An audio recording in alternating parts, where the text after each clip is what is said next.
श्री परम पूजाचार्य गुरुवर श्री विद्यासागर जी मुनि महाराज की जय।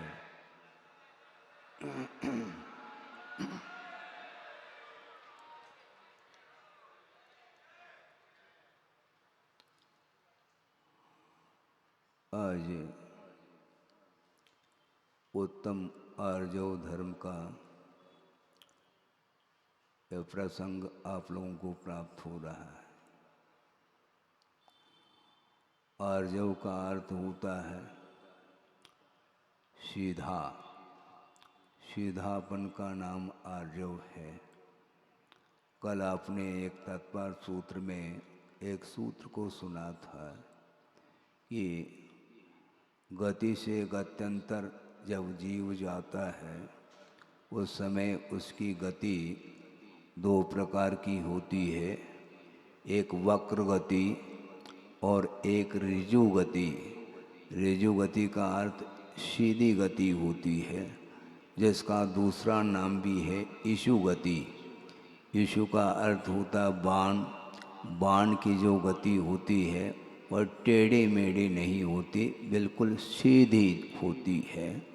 उसी प्रकार यहाँ पर धर्म के प्रसंग में ये तीसरा उत्तम आर्जव धर्म, जिसका व्याख्यान आगम के आधार से सूक्ष्म ज्ञान अपने पास है, सरल व्याख्यान हो सकता है, किंतु जीवन में सरलता आना अत्यंत कठिन है।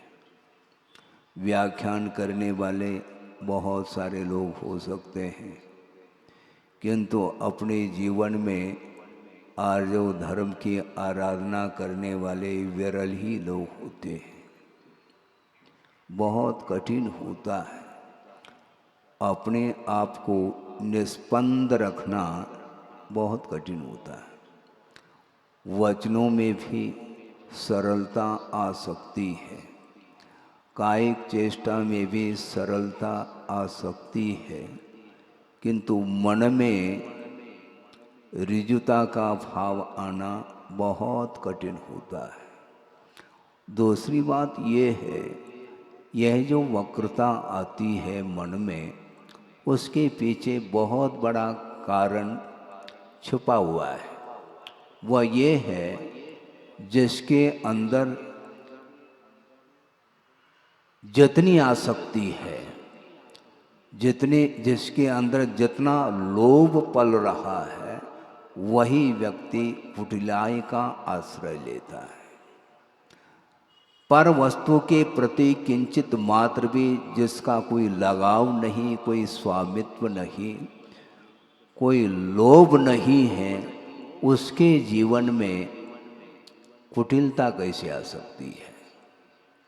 किसी वस्तु को हासिल करने के लिए इस प्रकार वह कुटिलाई को अपना लेता है और उसके माध्यम से उस वस्तु को सरलता से वह हासिल करता है। वस्तु को तो सरलता से हासिल कर रहा है, किंतु बिना कुटिलता का आधार लिए वह वस्तु हासिल नहीं हो सकती है। इसलिए वचनों में भी सरलता आ सकती है और कायिक चेष्टा में भी बहुत वह सरलता देखने को मिल सकती है। क्षमा, उत्तम क्षमा और उत्तम मार्दव के ऊपर आपने व्याख्यान सुना है, किंतु क्षमा और मार्दव वस्तुतः सरलता के बिना संभव नहीं है। क्षमा की मूर्ति है ऐसा कहा जा सकता है, और बहुत कोमल हृदय वाला है ऐसा कहा जा सकता है। इसके बाद भी उसके अंदर वक्रता छिपी हुई देखने में आ सकती है। बहुत अपने अंदर जो वेव्स उठते हैं, भाव उत्पन्न होते हैं, उन भावों का परीक्षण करना बहुत कठिन होता है, और वो भी दूसरे के मनगत भावों को समझना, पढ़ना अत्यंत कठिन होता है। इसलिए आचार्यों ने कहा है, दूसरे के मन में क्या विचार चल रहे हैं, इसको पढ़ने के अपेक्षा से अपने भीतर कौन से परिणाम उत्पन्न हो रहे हैं इसका अध्ययन करना अपने लिए आवश्यक है। क्योंकि आचार्यों ने स्पष्ट शब्दों में कहा, स्वयं कुंद कुंद स्वामी ने ही कहा, आद हिदम का दव्वम, ऐसा कहा। पहला आत्महित कर लेना चाहिए और उसके बाद जम सकई परहिदमपि का दव्वम। यदि दूसरे का हित चाहते हो, हित करना चाहते हो तो जितना शक्य हो उतना ही कर लेना, किंतु अपनी पूरी एनर्जी, पूरी शक्ति लगा करके आत्मकल्याण करने के लिए तत्पर होना चाहिए। प्रदर्शन की बात कल हमने परसों कही थी। वस्तु तो संसारी प्राणी प्रदर्शन में उलझा हुआ है और प्रदर्शन को यदि साइड में रखते हैं तो वह सरलता बहुत जल्दी हासिल हो सकती है। निस्पंद अपने आप को रखना है। शरीर को निस्पंद रखा जा सकता है और वह व्यक्ति मौन भी धारण करके बैठ सकता है, किंतु मन मौन धारण करके बैठे। मन में अनेक प्रकार की उथल पुथल चलता रहता है, उआपू चलता रहता है। वह लगता है कि प्रतिमा के समान बैठा हुआ है, किंतु मन में जो स्पंदन है वह जब तक चलेगा तब तक वह आर्जव धर्म सामने नहीं आ सकता है। मन की सरलता बहुत आवश्यक है।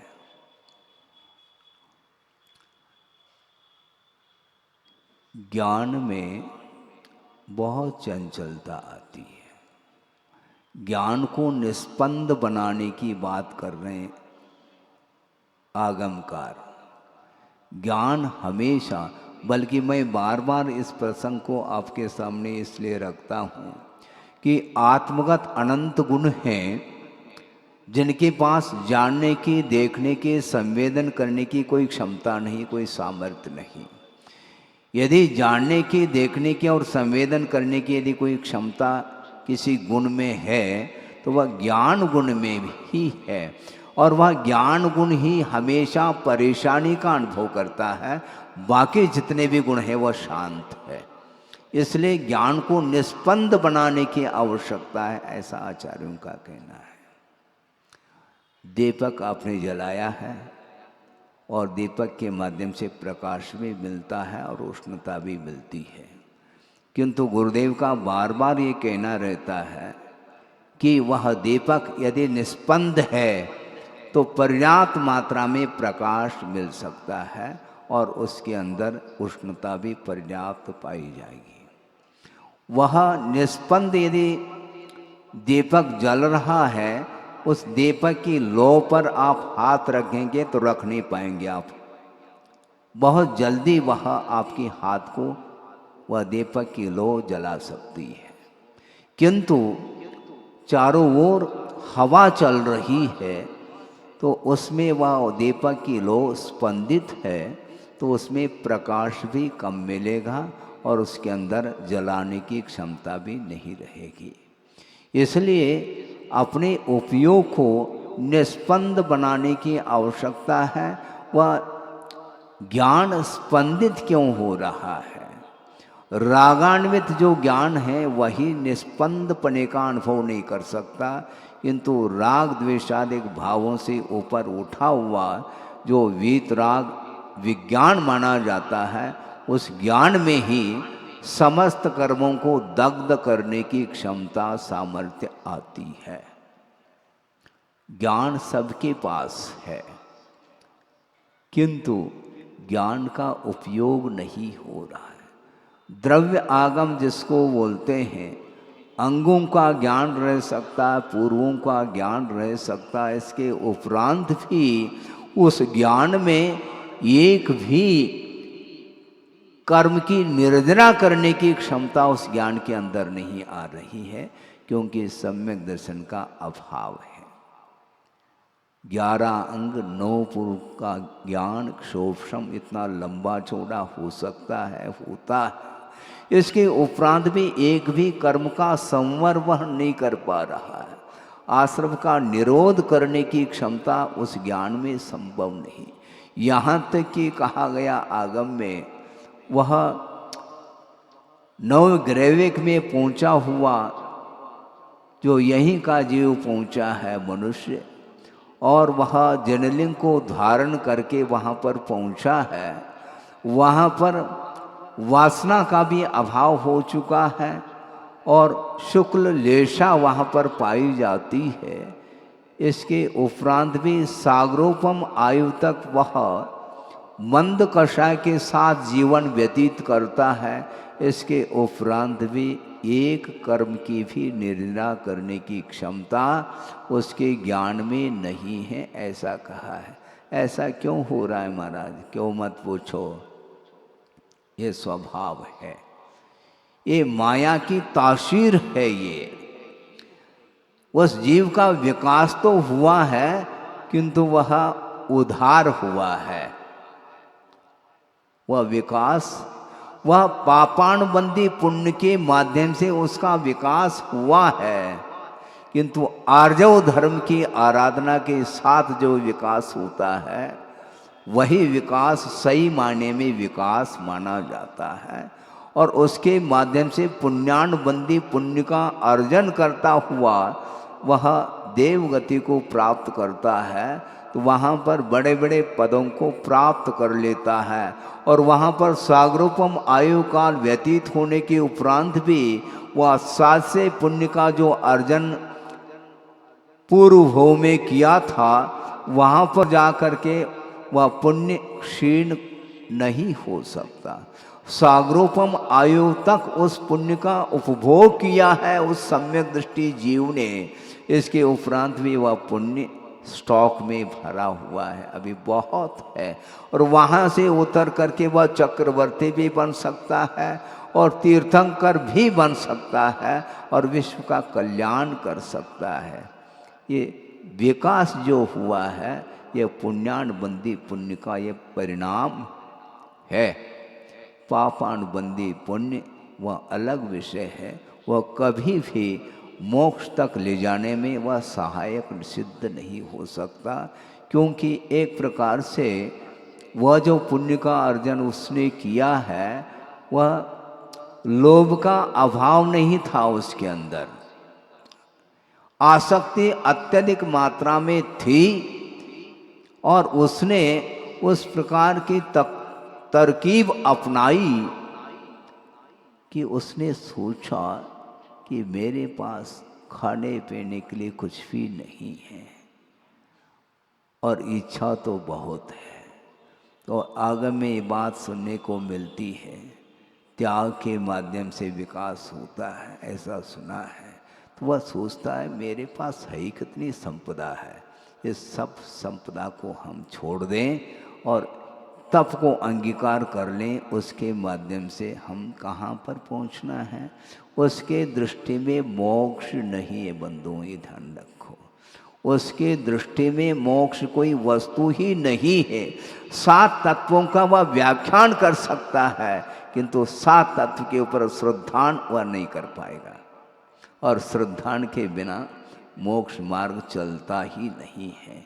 मोक्ष मार्ग की प्रथम सीढ़ी या बिन ज्ञान चरित्रा आप लोग छड़ाला पढ़ते हैं, समय सार बाद में पढ़ो, कोई बाधा नहीं। छड़ाला की वह पंक्ति भी कम से कम समझ में आ जाए। चारित्र तब आ सकता है जब आस्था की किरण फूटे।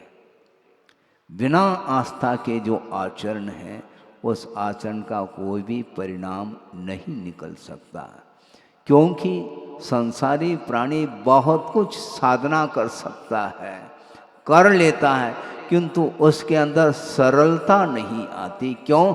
लोभ विद्यमान है।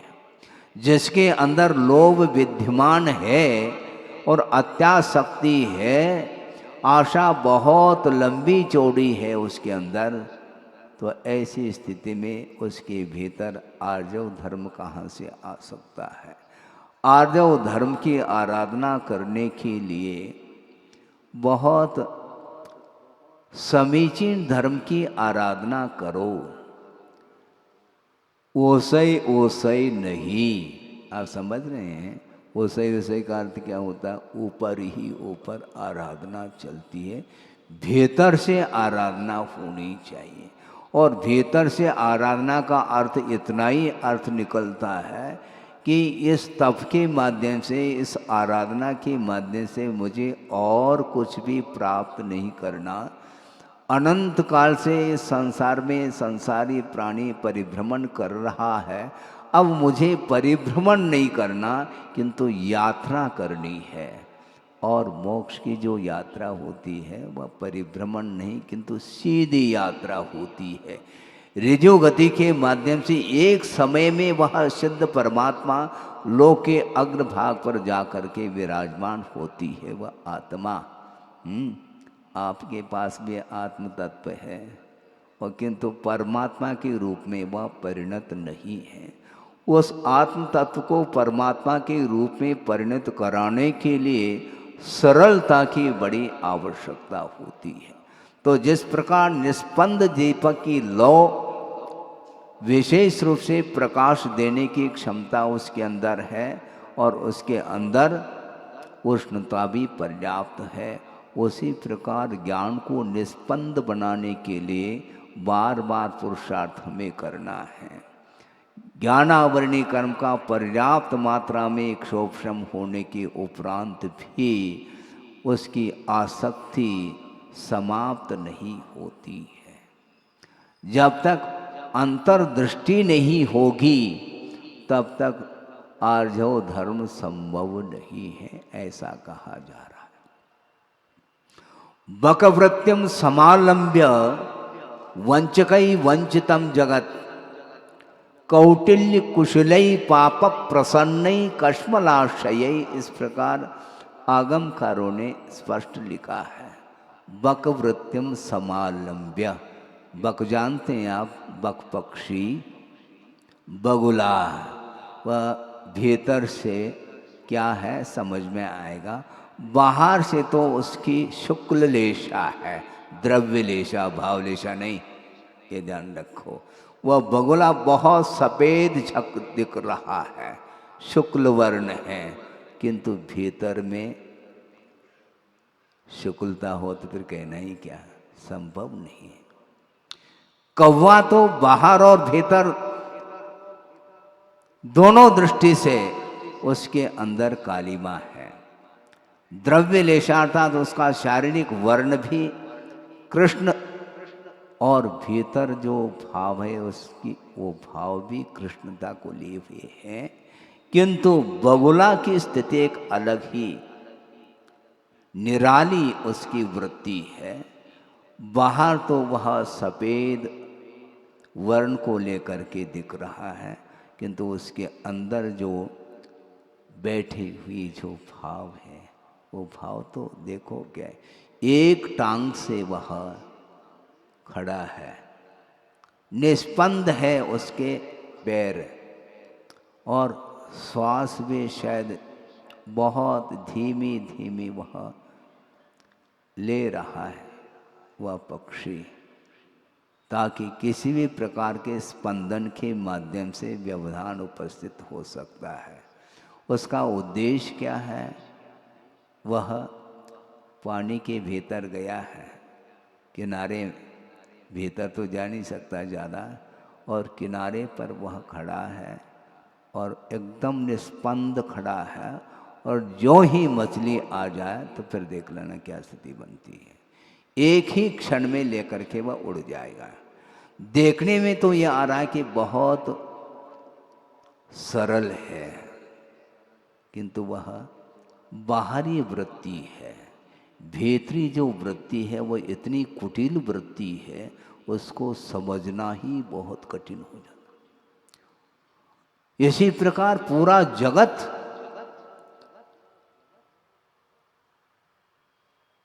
ठगा गया है।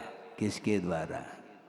कौटिल्य कुशलई, जो कुटिलता में कुशल है उसके द्वारा पूरा 3 लोक ही ठगा गया है, ध्यान रखो। इसलिए आचार्य कहते हैं संसार में रहो, जगत में रहो, किंतु जगत रहो, ऐसा कहा। जगत का अर्थ क्या होता है? संसार होता है। किंतु जगत रहो यानी सावधान रहो, कभी भी तुम ठग सकोगे। हाँ, कौटिल्य कुशले, कुटिलता में भी कुशलता है, सरलता में कुशलता। सुन रहे हैं आप? सरलता में कुशल हो तो फिर कहना ही क्या, मोक्ष देर नहीं। किंतु कुटिलता में वह एक्सपर्ट है। हाँ, कईयों को उस कुटिलता के माध्यम से अपनी चंगुल में लिया है। सोचो, विचार करो, यह भी ज्ञान की ही परिणति है, ये ज्ञान की ही करामत है, और किसी गुण में ये करामत नहीं आ सकती है। सोचो, विचार करो। ये सिद्धांत की बात मैं कहना चाह रहा हूँ। एकेंद्रिय से लेकर के असंगी पंचेंद्रिय तक जो कर्म का आश्रय होता है, उसमें जो स्थितिबंध होता है, वह दीर्घ स्थिति को लेकर के कर्म का बंध नहीं कर सकता।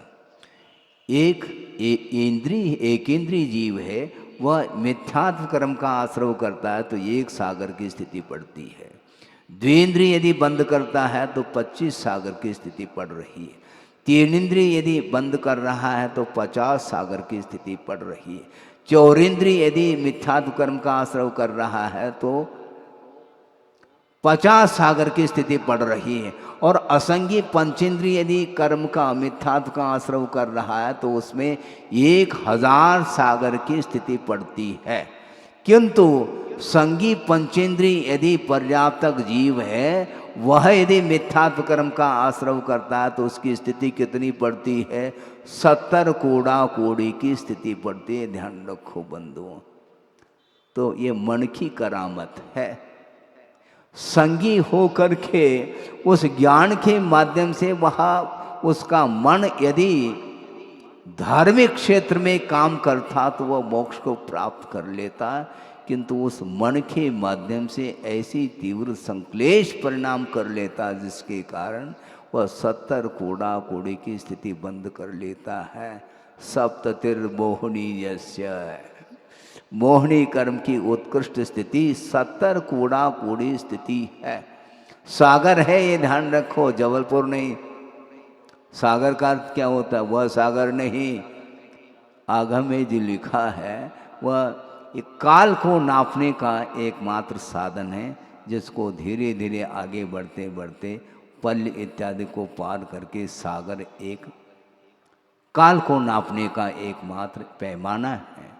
तो इस प्रकार 70 कोड़ा कोड़ी स्थिति को लेकर के बंद कर रहा है, एक क्षण एक समय में कर रहा है। सुनो, विचार करो, समय का अर्थ काल की इकाई है। उस समय के अब टुकड़े नहीं हो सकते।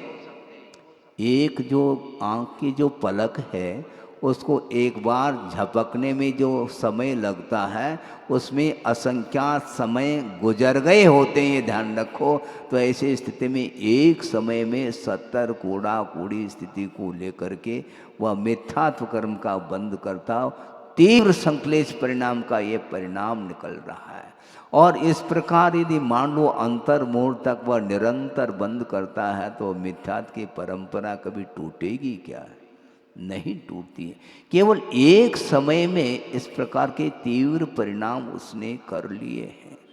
इसके पीछे क्या है? इसके पीछे और कुछ नहीं, आसक्ति है। बिना आसक्ति के ये संभव नहीं। आपने उदाहरण पढ़ा होगा कि द्रव्य हिंसा ना के बराबर है, किंतु भाव हिंसा की चरम सीमा है। ऐसे भी हो सकती है कि हाँ, बिल्कुल हो सकता है। तंदुल मच्छ को याद करो थोड़ा सा।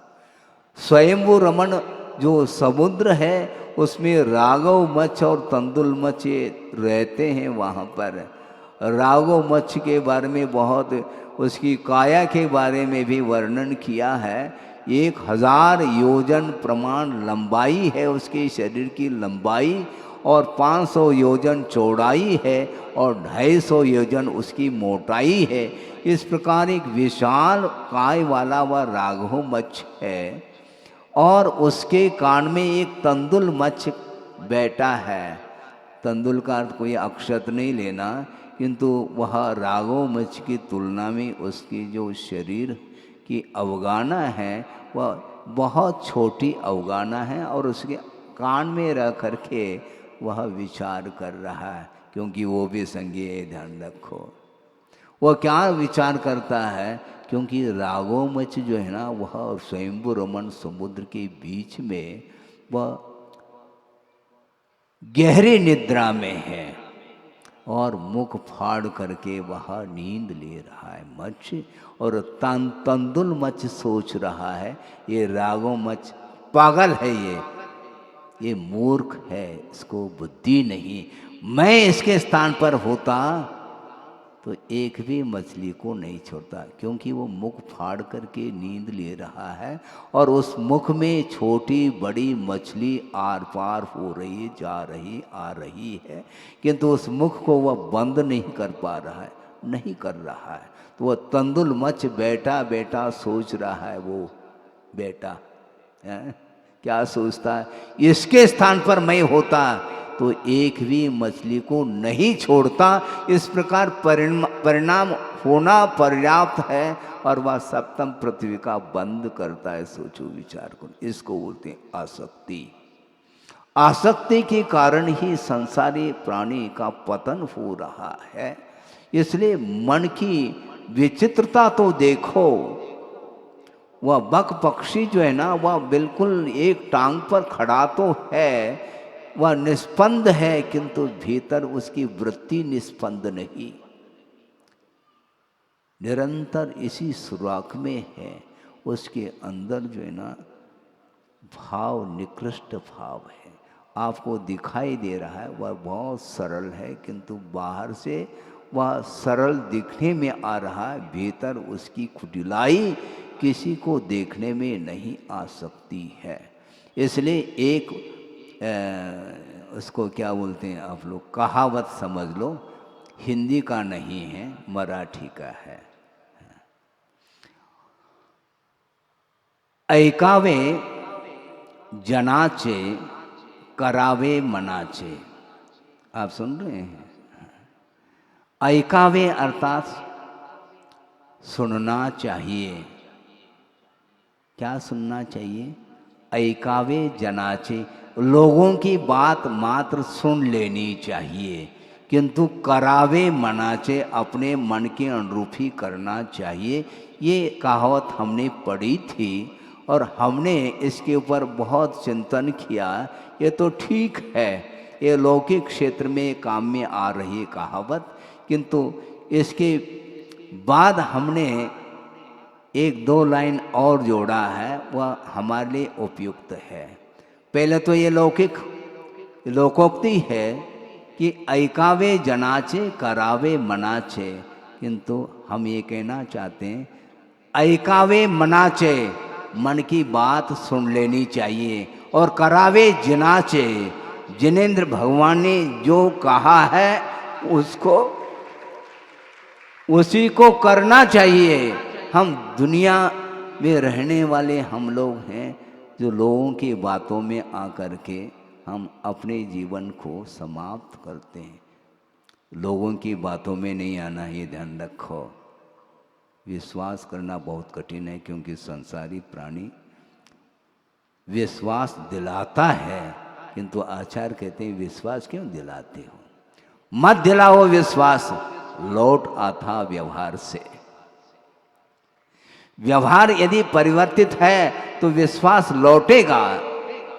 आपके ऊपर जो विश्वास था वह समाप्त इसलिए हुआ क्योंकि आपके व्यवहार में परिवर्तन आने के कारण विश्वास समाप्त हो चुका है। और सामने वाला व्यक्ति कहता विश्वास दिलाता है, दिलाते क्यों हो विश्वास? मत दिलाओ विश्वास, लौट आता किससे? व्यवहार से। व्यवहार को सुधारने का हमें प्रयास करना चाहिए, हमें विश्वास दिलाने की कोई आवश्यकता नहीं। हम अपने व्यवहार को सरल बनाएं। व्यवहार में यदि कुटिलाई है तो उसके ऊपर विश्वास करना ठीक नहीं माना जाता। इसलिए वंचकैर वंचकों के द्वारा पूरा जगत ही ठगा गया है। क्योंकि कौटिल्य कुशलई पाप प्रसन्न, जो पाप में प्रसन्न रहता है पाप कार्य करके, वह कौन होता है? वो जो कुटिलता में कुशलता रखता है, उसके अंदर क्या सरलता आ सकती है? क्या वह सरलता का प्रदर्शन कर सकता है कदम कदम पर, किंतु भीतर उसके परिणाम सरलता को लिए हुए नहीं रहते। हमें बहुत गंभीरता से सोचने की आवश्यकता है। एक दिन के लिए आर्जव धर्म नहीं आया, ये ध्यान रखो। प्रतिपल आर्जव धर्म की हमें आराधना करने की आवश्यकता है। आखिर हम चाहते क्या हैं? आप सरल बनकर के ऐसा कौन सा प्रयोजन सिद्ध करना चाहते हो? आचार्य पूछते हैं। यदि आपकी सरलता लोभ को समाप्त करने के लिए है, पाप को समाप्त करने के लिए यदि आर्जव धर्म की आराधना आप कर रहे हैं, तो आपके लिए अंतर मुहूर्त पर्याप्त है, ये ध्यान रखो। उसके माध्यम से वह शुद्ध परमात्मा तत्व का दर्शन हम कर सकते हैं। शुद्ध परमात्मा तत्व का दर्शन करना चाहो तो सरल बनना सीखो, नहीं हो पाता। इसलिए ऐकावे जनाचे करावे मनाचे, ये तो ठीक है, ये लोक नीति है, किंतु हम ये कहना चाहते हैं ऐकावे मनाचे। मन में अनेक प्रकार के परिणाम उत्पन्न हो सकते हैं, होते रहते हैं, किंतु उन परिणामों को केवल सुनो, किंतु मन के अनुरूप करना नहीं। मन से करो, किंतु जिनेंद्र भगवान ने जो कहा है उसको मन से करने का यदि पुरुषार्थ करते हैं, तो आचार्य कहते हैं वस्तुतः वही साधक माना जाता है। श्रवण पद को अंगीकार करने के उपरांत भी यदि सरलता नहीं आती है, वह श्रवण पद नहीं माना जा सकता, वह श्रमणाभास माना जाता है, ऐसा आगमकारों ने लिखा है। श्रवण और श्रामण्य इन दोनों में अंतर है। श्रवण और श्रामण्य इन दोनों में जमीन आसमान का अंतर इसलिए है क्योंकि एक अभव्य जीव भी जिन लिंग को धारण करके वह तप करता है, इसके उपरांत भी उसके अंदर सामान्य नहीं है, यानी श्रमणता नहीं है। ये ताप प्रत्यय जो जुड़ा है, ये भाव के अर्थ में जुड़ा हुआ है। वो आदमी तो है, किंतु आदमियत नहीं। इसका आदमी अर्थात मनुष्य होते हुए भी उसके अंदर यदि मानवता नहीं है, तो वह मनुष्य होकर के भी वह पशु तुल्य माना जाता है। इसलिए आचार्य कहते हैं श्रवण पद को अंगीकार करना पर्याप्त नहीं, श्रामण्य पद को अंगीकार करने की आवश्यकता है। अनंत बार संभव है इस संसारी प्राणी ने जिनलिंग को अंगीकार किया होगा अतीत में, इसके उपरांत भी अनंत काल व्यतीत होने के उपरांत भी, अनंत बार जिनलिंग को अंगीकार करने के उपरांत भी इसके अंदर सरलता नहीं आई है, इसलिए संसार में परिभ्रमण वह कर रहा है। केवल आपके लिए नहीं कहा जा रहा, मैं भी उसमें शामिल हूं, ये ध्यान रखो। क्यों? प्रत्येक व्यक्ति का इतिहास देखेंगे, पाप में ही इतिहास देखने को मिलता है। हमें अब पाप नहीं करना, बहुत हो गया। बहुत हमने दूसरों को ठगा, दूसरों के छल के माध्यम से दूसरे को अपने चंगुल में लेने का प्रयास किया। दूसरे के ऊपर अधिकार जमाने का जो भाव जिसके अंदर आता है, वही कुटिलाई को अपनाता, ये ध्यान रखो। इसलिए गुरुदेव ने कहा था मोक्ष मार्ग जटिल तो है। क्या सुना? मोक्ष मार्ग जटिल तो है किंतु कुटिल नहीं है। मोक्ष मार्ग में कुटिलाई संभव नहीं है, ध्यान रखो। यदि मोक्ष मार्ग में कुटिलाई आ गई तो वो मोक्ष मार्ग ही नहीं माना जाएगा, वो मोह मार्ग माना जाएगा, ये ध्यान रखो। हमें मोह मार्ग पर नहीं चलना, मोक्ष पथ पर चलना है। और मोक्ष पथ पर चलने के लिए बहुत सरल और भीतर और बाहर दोनों तरह से सरलता की आवश्यकता है। प्रति समय अपने परिणामों को टटोलने का प्रयास करो। अपने मन का परीक्षण आप स्वयं करिएगा कि दिन भर में ऐसे कौन कौन से परिणाम होते हैं, कौन कौन से निमित्त से किस प्रकार के परिणाम होते हैं, और उन परिणामों में सरलता कहाँ तक रह सकती है और कहाँ तक कुटिलता का व्यवहार हो सकता है। ये सारा सारा परीक्षण हमें दूसरे का नहीं करना है, अपने मन का परीक्षण हमें स्वयं करना है। वस्तुतः इस कुटिलता का प्रभाव जड़ वस्तु पर भी पड़ सकता है, ऐसा गुरुदेव ने प्रवचन में कहा है। महाराज, जड़ वस्तु के ऊपर कैसा प्रभाव पड़ सकता है? सुनो। एक व्यक्ति है जिसने कार खरीदी है और बिल्कुल नई कार है, सेकेंड हैंड नहीं है, नई कार है और अच्छी स्पीड से जा सकती है, और उसमें पेट्रोल भर दिया है पर्याप्त मात्रा में। गंतव्य तक पहुंचने के लिए जितना आवश्यक पेट्रोल है उतना भर दिया गया है, और पेट्रोल का अपव्यय एक बूंद के रूप में भी नहीं हो रहा है, और वह ड्राइवर गाड़ी चला रहा है और अपने लक्ष्य तक पहुंच नहीं पाता, और बीच में ही वह कार रुक जाती है। तो उसमें जो सेठ जी बैठे हैं वह पूछ रहे हैं ड्राइवर को, क्यों, क्या बात है? कल ही तो गाड़ी खरीदी थी, मिस्टेक क्या है? क्या पेट्रोल कम डाला था क्या? नहीं सेठ जी, पेट्रोल पर्याप्त डाला था, और पेट्रोल का अपव्यय एक बूंद के रूप में भी नहीं हुआ, किंतु पेट्रोल समाप्त हो गया। क्यों? इसलिए समाप्त हुआ क्योंकि पथ जो है सरल नहीं था, पथ घुमावदार रास्ता था, इसलिए मार्ग पूर्ण तय नहीं कर पाया और बीच में ही पेट्रोल पूरा समाप्त हो गया। इससे स्पष्ट है कि पथ भी सरल होना चाहिए, तब वह कम पेट्रोल में भी पूरी दूरी को तय की जा सकती है। इससे स्पष्ट है कि जड़ के ऊपर भी वक्रता का प्रभाव पड़ रहा है, तो चेतन के ऊपर वक्रता का प्रभाव नहीं, क्यों नहीं पड़ सकता? सोचो, विचार करो। प्रति समय वक्रता वक्रता, क्या वक्रता, उसके माध्यम से आप करना क्या चाहते हैं? सरल होना सीखो।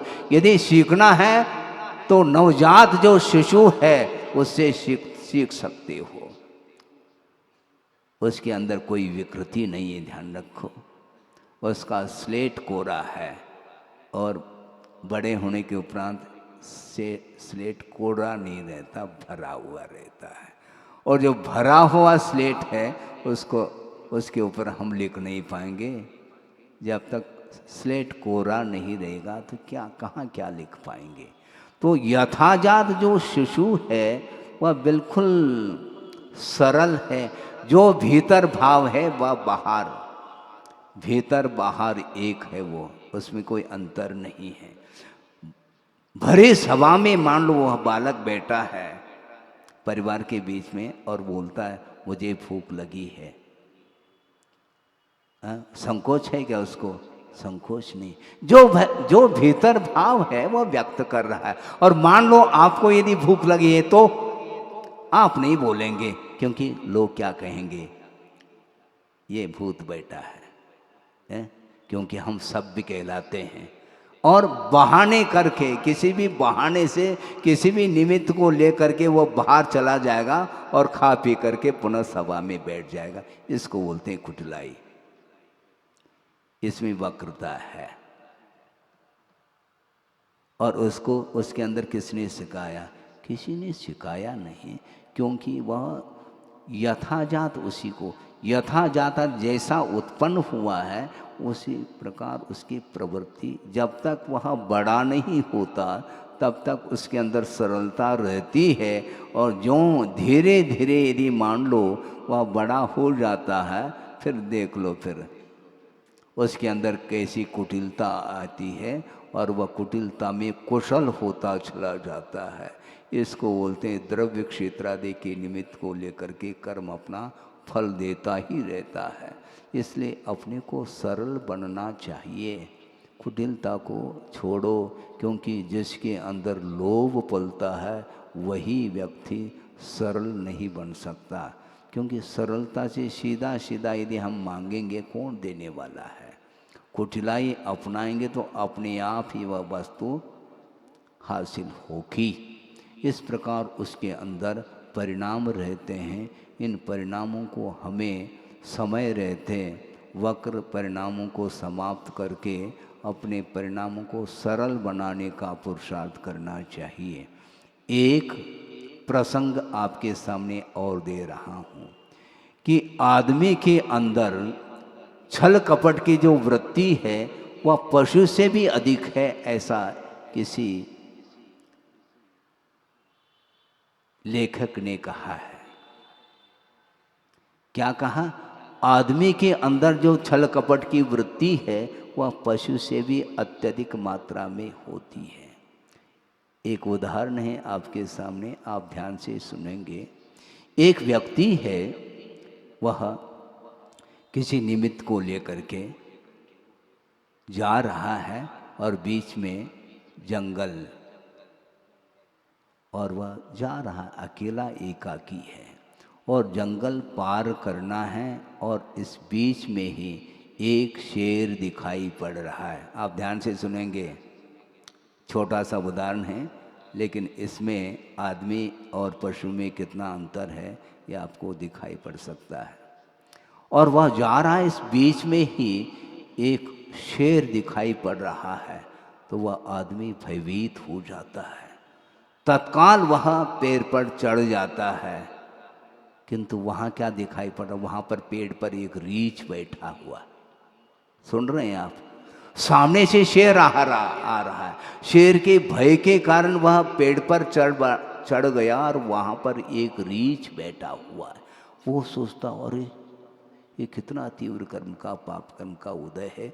शेर से बचने के लिए मैं पेड़ पर चढ़ा, किंतु यहाँ पर भी एक भयानक रीछ बैठा है और भयभीत हो रहा है।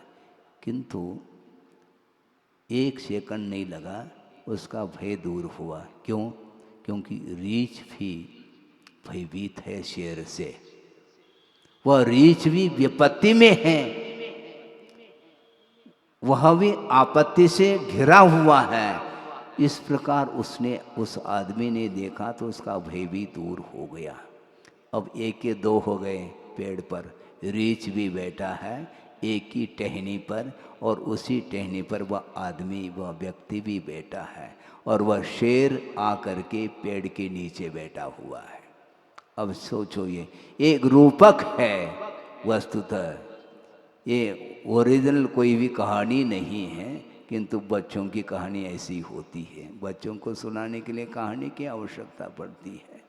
सोचो, और वह शेर आकर के पेड़ के नीचे बैठा है और वो पेड़ पर एक व्यक्ति है और एक रीछ, दोनों बैठे हैं। अब धीरे धीरे धीरे दिन व्यतीत होने लगा और सूर्य अस्ताचल की ओर जा रहा है और अंधकार घिर रहा है, चारों ओर अंधकार छा रहा है। अब दोनों सोच रहे हैं, कौन? वह आदमी और रीछ, दोनों में संवाद चल रहा है। रीछ ने कहा कि देखो, दोनों हम विपत्ति में हैं क्योंकि नीचे शेर बैठा हुआ है, इसलिए अपने को सावधानी के साथ रात व्यतीत करनी है। और आपस में ये विचार विमर्श किया। रीछ ने कहा कि दोनों थोड़े थोड़े देर के लिए शयन करें, सो जाएं तो ज़्यादा अच्छा है, ताकि एक दूसरे की हम रक्षा भी करते रहें। रीछ ने कहा मैं पहले सो जाता हूँ और तुम बैठे रहो, और जब मेरी नींद पूरी हो जाएगी तुम सो जाना। इस प्रकार आपस में विचार कर रहे हैं और आदमी ने भी सहमति दे दी और रीछ सो गया। अब क्या हो रहा है सुन रहे हैं कि नहीं आप लोग? क्या सो तो नहीं गए? रीछ सो गया और आदमी जाग रहा है, और नीचे जो शेर बेटा है वह कह रहा है आदमी के लिए, देखो तुम पेड़ पर चढ़ तो गए और तुम दोनों हैं और मुझे भूख लगी है, तुम कब तक दोनों ऊपर रहोगे? एक को तो नीचे आना ही पड़ेगा, और इसमें से कोई भी एक नीचे आ जाएगा तो मैं खा करके अपनी भूख को शांत करके चला जाऊंगा। और वो शेर कह रहा है आदमी के लिए, तुम धीरे से इस रीछ को धक्का दे दो ताकि वह नीचे गिर जाएगा तो उसको खा करके मैं चला जाऊंगा और तुम्हारी रक्षा होगी। वो शेर कह रहा आदमी के लिए, और आदमी ने क्या संकल्प लिया था? एक दूसरे की रक्षा की बात सोची थी। अब वह सोच रहा है हाँ ठीक है, इसमें क्या दिक्कत है। अब ईमानदारी समाप्त हो गई। जो संकल्प लिए थे एक दूसरे के उपकार को लेकर के, जो भाव सामने रखे थे, वो सब समाप्त हो गया। और वह आदमी शेर के कहने से रीछ को धीरे से धक्का देने के लिए जैसे ही हाथ बढ़ाया तो रीछ की नींद खुल गई। अब वह रीछ सोचता है कि देखो मुझे धक्का दे रहा था, कोई बाधा नहीं, आदमी तो है, हमें आदमी नहीं बनना है, ये बना है, कोई बाधा नहीं। और वह रीछ कह रहा है हमारी नींद पूरी हो गई, अब तुम सो जाओ, मैं जागता हूँ। अब सोचो, आदमी ने विश्वासघात किया था उस रीछ के ऊपर, और वह रीछ कह रहा है अब तुम सो जाओ, मैं जागता हूँ। अब आदमी के अंदर अब विश्वास नहीं हो रहा है रीछ के ऊपर, क्योंकि जो व्यक्ति विश्वासघात करता है उसका विश्वास दूसरे के प्रति नहीं हो सकता है। और वह आदमी बहाना कर रहा है सोने का, और सो गया, और आंख खोल करके बीच बीच में देख रहा है कि रीछ क्या करता है, क्योंकि नींद नहीं आ रही, क्योंकि मैं उसको धक्का देने के लिए हाथ बढ़ाया था। अब इस रीछ के ऊपर क्या हम विश्वास रख सकते हैं? लेकिन फिर भी वह सोने का बहाना भर किया है और उसको नींद नहीं आ रही। ऐसा न हो कि रीछ जो है हमें खा न लें, किंतु वह रीछ, वह आदमी ने ये ध्यान रखो। अब नीचे जो है क्या कह रहा है शेर बेटा बेटा उस आदमी को, देखो यह रीछ जो है तुम्हें नीचे धक्का देने वाला था, इसलिए तुम बच गए हैं। अब तुम सो नहीं रहे हो, रीछ सो रहा है, उसको धक्का दे दो तो उसका भक्षण करके मैं चला जाऊंगा। तो इस प्रकार कोई व्यत्यास तो नहीं आ रहा है, परिवर्तन आया। हाँ ठीक है, वह परिवर्तन इसी प्रकार होता है, वो जो है ना माया ही इस प्रकार करती है। हाँ वस्तुतः वह रीछ जो है सो रहा है और आदमी जाग रहा है, और आदमी सो रहा है, वह रीछ जाग रहा है, किंतु रीछ के लिए वह शेर कह रहा है इस आदमी को आप धक्का दे दो, ये इसको खा करके मैं चला जाऊंगा। देखो 2 लाइन की ये कहानी है, लेकिन कहानी इसी को बोलते हैं। सोचो, अब वह रीछ कहता है शेर के लिए मैं धक्का नहीं दे सकता क्योंकि मेरा संकल्प है, मैं आदमी नहीं हूँ। आदमी के अंदर बहुत जल्दी परिवर्तन आता है, जबकि पशु होकर के भी संकल्प को वह बरकरार बनाए रखा है। सोचो, विचार करो। सोचता है आदमी मैं ही सब कुछ, दुनिया में मेरे अनुरूप और कोई ज्ञानी नहीं, और कोई साधक नहीं, आदि आदि बहुत न जाने कौन कौन से परिणाम कर लेता है, किंतु उसके अंदर जो कुटिलाई है वह दूर नहीं होती।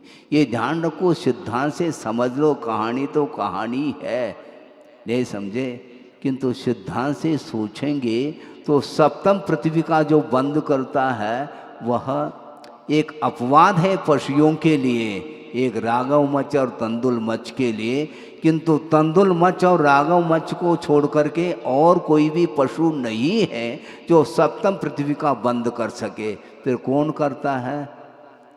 मानव में, और उसमें भी कौन? स्त्री नहीं कर सकती। महिला की वश की बात नहीं, किसकी वश की बात है? पुरुष है। पुरुष ही सप्तम पृथ्वी का बंद करता है, स्त्री नहीं कर सकती, ध्यान रखो। इससे स्पष्ट है कि अत्यधिक यदि पाप करता है वह पुरुष ही करता है, लेकिन पुरुष के अंदर मोक्ष जाने की भी क्षमता पुरुष के अंदर ही है, ध्यान रखो। पाप के माध्यम से वह पाताल को छू जाता है और पवित्र भाव कर लेता है, तो मोक्ष उसके लिए ही संभव है और किसी के लिए संभव नहीं। सोचो, विचार करो, संकल्प क्या लेता है आदमी और एक क्षण के लिए वह तोड़ देता है। पशु होने के उपरांत भी वह दूसरे के ऊपर हाथ नहीं उठा रहा है। उसके अंदर सोचो, एक रूपक बना करके कथाकार ने ये कथा लिखी होगी, ये ठीक है, किंतु यह भीतर जो परिणाम है कैसे विचित्र परिणाम होते हैं। अपनी रक्षा के लिए वह दूसरे के ऊपर हाथ उठाता है, जबकि विश्व की रक्षा की बात करनी चाहिए।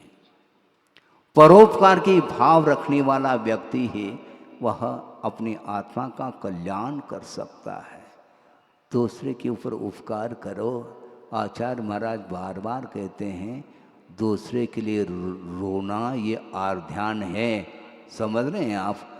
स्वयं के लिए रोना ये आर्ध्यान और दूसरे के लिए रोना ये धर्म ध्यान कहा है।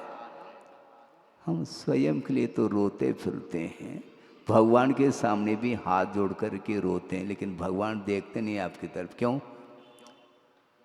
देखने से होने वाला क्या है? क्योंकि जिसने जो कृत्य किया है उसका परिणाम उसको भोगना पड़ेगा।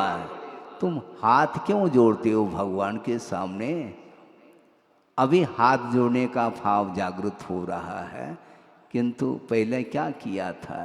पहले हाथ नहीं जोड़ा था, दूसरे के ऊपर हाथ दिखाया था, इसलिए कर्म का बंध हुआ है। जब उदय सामने आता है तो भगवान के सामने हाथ जोड़ता है। ऐसे जोड़ने से कुछ होने वाला नहीं है। वस्तुतः हम अपने परिणामों को सुधारने का पुरुषार्थ करना चाहिए। बहुत कठिन है। कठिन इसलिए है क्योंकि अनंतकालीन जो संस्कार हैं वह संस्कार हमारे समाप्त नहीं हो रहे। अज्ञान जो भाव है, अविद्या के संस्कार अनंतकालीन है। मोहजन्य संस्कार को डिलीट करने के लिए आपको एक क्षण के लिए तुम सरलता को प्रदर्शित करना चाहो तो एकमात्र ड्रामा हो सकती है। ड्रामा तो किया संसारी प्राणी ने, मैं कितना सरल हूँ। अरे सरल हो, प्रदर्शन क्यों कर रहे हो? सरलता का प्रदर्शन नहीं किया जा सकता। सरल जो है वो ओरिजिनल आत्मा का स्वभाव माना जाता है। वस्तु का स्वभाव है, वही धर्म हो सकता है। ये ड्रामा धर्म नहीं है। एक तात्कालिक वह प्रदर्शन किया जा रहा, उसके माध्यम से सामने वाले व्यक्ति को प्रभावित करने के लिए इस प्रकार जो ड्रामा करते हैं, नाटक करते हैं, इसलिए वह संसार में अटकते हैं। नाटक करने वाला हमेशा संसार में अटका रहता है। न अटक, ऐसा कहा आचार्यों ने। अटकना नहीं है हमें। जो अटकेगा तो उसका परिभ्रमण समाप्त नहीं होगा। इसलिए कुटिलता को समाप्त करने के लिए एक दिन आया। कम से कम एक दिन तो कम से कम सरल बनो। इसका अर्थ ये नहीं कि दूसरे दिन तुम कुटिल बन जाओ, ऐसा नहीं कह रहा हूँ, किंतु सरल अपने आप को बनाना बहुत कठिन होता है। जीवन भर जो सरल हो करके और जो धर्म की उपासना करता है तो उसका कहना ही क्या है। बहुत आनंद का अनुभव होता सरल बनने में, किंतु सरल बनने से संसारी प्राणी को पसीना आ रहा है। क्यों? जो पर वस्तु के प्रति स्वामित्व भाव रखता है उसके लिए सरल होना बहुत कठिन है, बल्कि सब कुछ छोड़ने के उपरांत भी वह कुटिलाई बनी रह सकती है, क्योंकि मोक्ष तत्व उसके सामने है ही नहीं। सांसारिक भोग सामग्री को प्राप्त करने के लिए ही वह इस प्रकार का भेष अपना लेता है। बहुरूपी, बहुरूपिया क्या होता है? वो कदम कदम पर अपने रूप को बदलता चला जाता है और सामने वाले व्यक्ति को आकर्षित करता ही चला जाता है। हमें आकर्षित नहीं करना, न दूसरे को आकर्षित करना, न दूसरे से आकर्षित होना, किंतु परमात्म तत्व को प्राप्त करने के लिए आगम के आधार से इन मायाचार्य को समाप्त करने के लिए ही हमें कटिबद्ध होना है। ज़्यादा कहने में कोई सार नहीं है, क्योंकि ज़्यादा कहने से क्या है? ज़्यादा कहने से ज़्यादा विद्वान होता है, ऐसा तो कुछ है नहीं। विद्वत्ता तो सरलता में है।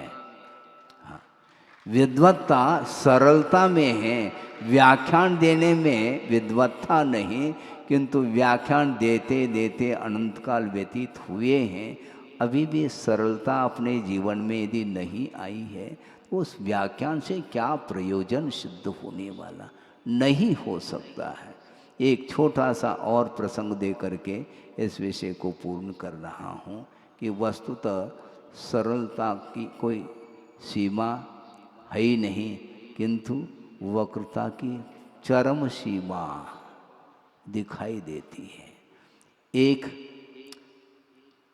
व्यक्ति है जो व्यापार करने जा रहा है और हाथ में क्या है? वह पैदल जा रहा है, वाहन के माध्यम से वह यात्रा नहीं कर रहा है। व्यापार करने हेतु जा रहा है, किंतु पैदल जा रहा है और हाथ में क्या है? क्या है? हाथ में एक बांस लेकर के जा रहा है। बांस जानते हैं आप? जानते कि नहीं? बांस जो ठोस नहीं होता है, उसके अंदर पोल रहता है। तो उसने सोचा, व्यापारी ने, बांस में सोना रख लिया उस पोल में और वह जा रहा है। और जा रहा है कि एक व्यक्ति ने देख लिया कि इसने इस बांस में कुछ रखा है, माल होना चाहिए। हाँ, देख लिया उसने। अब ये जा रहा है, कोई व्यक्ति दिखाई नहीं दे रहा था, अकेला जा रहा है। इतने में जाते जाते जाते बीच में क्या होता है? भूख लगाती है और वह व्यापारी बांस को बाजू में रख लेता है और भोजन करना प्रारंभ करता है। और इतने में वह दूर से व्यक्ति आ रहा था, उसके अंदर कुटिलाई क्या है उसको देखना है। वो आ रहा है और आ रहा है, उसने सोचा अब अच्छे तरीके से इसको लेना है। अब क्या करें? बिना छल के तो संभव नहीं है।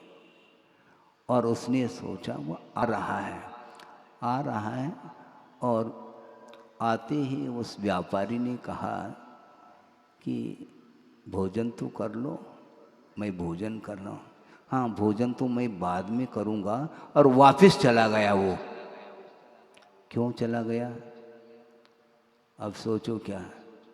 वापस जा करके एक पेड़ के पास था वो व्यक्ति, और जा करके वहाँ पर और वापस आ गया। और पुनः वह व्यापारी पूछता है कि तुम आ गए थे, वापस क्यों गए? इसलिए गया था क्योंकि पेड़ के नीचे मैं बैठा था और बदन पर जो है ना एक पत्ता गिर गया था। ऐसा न हो कि मेरे अंदर लोभ जागृत ना हो, उस पत्ते को वहाँ पर झाड़ने के लिए गया था।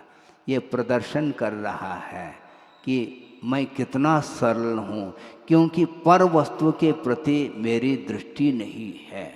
हाँ, मेरे अंदर बिल्कुल लोभ नहीं है, इसलिए कोई लोभी ना समझें।